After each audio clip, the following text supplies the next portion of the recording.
हातात वाफाळलेला चहा आणि बाल्कनीतून दिसणारी ही ट्रॅफिकने भरलेली संध्याकाळ. आणि समोरच्या त्या उंचच उंच चकचकीत बिल्डिंग्स. एक्झॅक्टली. यार, पुण्यात आल्यावर आपण सगळेच ना एका मोठ्या पॅकेजच्या किंवा एका भारी लाईफस्टाईलच्या मागे अक्षरशः पळत सुटतोय. राईट. नुसती धावपळ सुरू आहे आपली. हो ना. पण कधी निवांत बसून असा विचार आलाय का मनात की आपण नक्की कशाच्या मागे पळतोय? हे जे काही आपण मिळवू पाहतोय ना, ते खरंच सोनं आहे की फक्त एक सोन्याचं हरिण? यार, हा जो प्रश्न आहे ना, तो ॲक्च्युली खूप डीप आहे. आणि म्हणूनच आज आपण एका अशा पुस्तकाच्या अगदी खोलात जाऊन गप्पा मारणार आहोत, ज्याचं नावच आहे कांचन मृग. वि.स. खांडेकर यांचं हे पुस्तक आहे.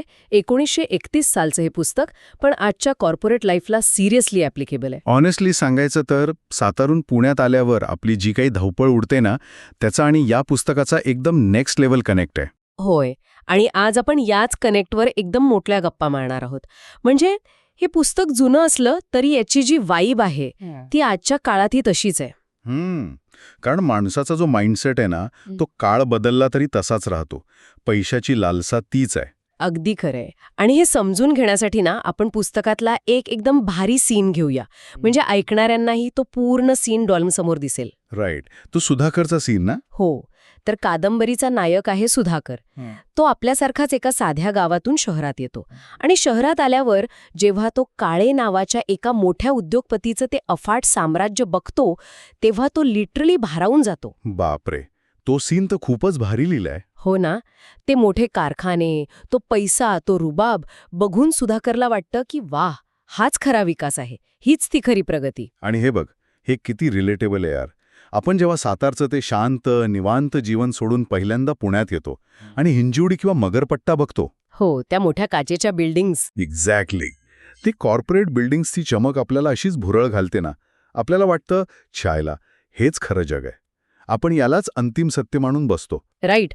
आणि याच गोष्टीला आपण भौतिक सुखाचा भ्रम म्हणू शकतो. किंवा मगाशी मी म्हटलं तसं कांचन मृग, सोन्याचं हरिण. आपण या भ्रमाच्या मागे धावताना ना स्वतःचं जे मूळ जग आहे तेच गमावून बसतो. आणि याच प्रक्रियेत माणसाचा जो मूळ विचार असतो ना, तो कसा हळूहळू बदलतो हे खांडेकरांनी काय भारी दाखवलंय. म्हणजे आपल्याला सुरुवातीला वाटतं की आपण आधी भरपूर पैसा कमवू, म्हणजे पूर्ण जग जिंकू आणि मग तेच पैसे वापरून समाज सुधारू. हो, पण तोपर्यंत आपला स्वतःचा माइंडसेट पूर्ण बदललेला असतो. आपण इतके कमर्शियल झालेले असतो की तो मूळ उद्देश कुठल्या कुठे हरवून जातो. राईट. आपण साधी गावी जायला सुद्धा वेळ काढू शकत नाही. समाज सुधारणं तर दूरची गोष्ट आहे. सो रिलेटेबल यार. लिटरली आपण सुट्ट्यांसाठी पण मॅनेजरकडे भीक मागत असतो. आणि या पैशाच्या मागे लागल्यावर माणसाचं नक्की काय होतं? इथूनच मग पुस्तकातला तो वारुणीचा टप्पा सुरू होतो. वारुणी म्हणजे नशा. हो, सत्तेची आणि यशाची नशा. आणि यार, इथं मला खरंच सुधाकरची पत्नी सुधा हिच्याबद्दल बोलावंसं वाटतं. OMG, लिटरली रडायलाच आला मला तो सीन वाचून. हो, सुधाचं कॅरेक्टर खूपच इमोशनल आहे. ती म्हणजे घर, शांती आणि आपली जी जुनी मूल्य असतात ना, तिचं प्रतीक आहे. सुधाकर जेव्हा मोठ्या कॉर्पोरेट पार्ट्यांमध्ये आणि त्या खोट्या यशाच्या धुंदीत असतो, तेव्हा त्याला सुधाची घरातली छोटी छोटी कामं निरर्थक वाटायला लागतात. म्हणजे ती शेजाऱ्यांना मदत करते, घरातल्या माणसांची काळजी घेते, ते सगळं. एक्झॅक्टली. त्याला वाटतं की तो बाहेर काहीतरी जगातला सर्वात मोठा प्रॉब्लेम सॉल्व्ह करतोय, पण ॲक्च्युली खरे आणि दिसणारे बदल हे घरातल्या त्या छोट्या त्यागातून होतात, कॉर्पोरेटच्या त्या पोकळ बिग ॲक्शन्समधून नाही. पण यार, इथं मला एक पॉइंट मांडायचा आहे. म्हणजे ऑनेस्टली विचार कर, माणसाला मोठेपणाची हाव असणं हे एकदम नॅचरल आहे ना. म्हणजे तुला काय म्हणायचंय? म्हणजे बघ, फ्रॉइडचे जे मानसशास्त्र आहे त्यानुसार स्वतःला सिद्ध करण्याची इच्छा प्रत्येकात असते. मग सुधाकरची जी महत्वाकांक्षा होती त्याला आपण फक्त वाईट कसं म्हणणार? तो फक्त सिस्टमचा बळी होता असं नाही वाटत तुला? अरे काहीतरीच. नीट वाचलं नाहीस तू पुस्तक. ओके, मग तूच सांग तुझं वर्षन. काय आहे तुझा अँगल? बघ, तू जो फ्रॉइडचा मुद्दा मांडतोयस ना, तो ठीक आहे. पण खांडेकरांनी या पुस्तकात नुसतं फ्रॉइडचं मानसशास्त्र नाही मांडलंय. त्यांनी 3 तत्वज्ञानं एकत्र केली आहेत आणि हे बेसिकली खूपच भारी आहे. अच्छा, म्हणजे कोणती 3 तत्वज्ञानं? मार्क्स, फ्रॉइड आणि गांधी. आता नीट ऐक. काळे हा जो उद्योगपती आहे ना, तो मार्क्सवादी दृष्टिकोनातून भांडवलशाहीचा म्हणजे कॅपिटलिझमचा चेहरा आहे.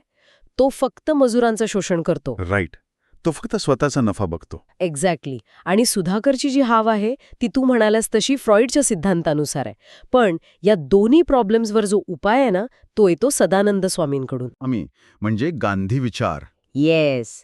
अपरिग्रह आणि समभाव हे गांधी विचार खांडेकरांनी सदानंद स्वामींच्या कॅरेक्टरमधून मांडलेत. बापरे, म्हणजे बेसिकली हा तर एकदम गेम चेंजर पर्स्पेक्टिव्ह आहे. एकाच कथेत एवढे लेयर्स. हो ना. म्हणूनच हे पुस्तक मला इतकं आवडलं. यार, हे ऐकून तर मला वाटते की ज्यांनी हे पुस्तक वाचलं नाहीये त्यांनी ते लगेच वाचायला हवं. अरे नक्कीच. आणि ऐकणाऱ्यांना मला हेच सांगायचंय की अरे थांबा, अजून सबस्क्राईब नाही केलंय अक्षरवारीला? आत्ताच करा. दर आठवड्याला असाच एक नवीन भाग येत असतो, त्यामुळे नोटिफिकेशन पण ऑन ठेवा. सिरियसली मंडळी, एकदम फ्री आहे हे, आणि अशा भारी गप्पा मिस करू नका. तर आपण कुठे होतो? सदानंद स्वामी. मग ह्या सगळ्या कॉर्पोरेट आणि पैशाच्या भ्रमातून बाहेर कसे यायचं? सदानंद स्वामींची जेव्हा एंट्री होते ना तेव्हाचा तो सीन म्हणजे पुस्तकातला सर्वात भारी सीन आहे. तो नदीचा सीन ना? हो.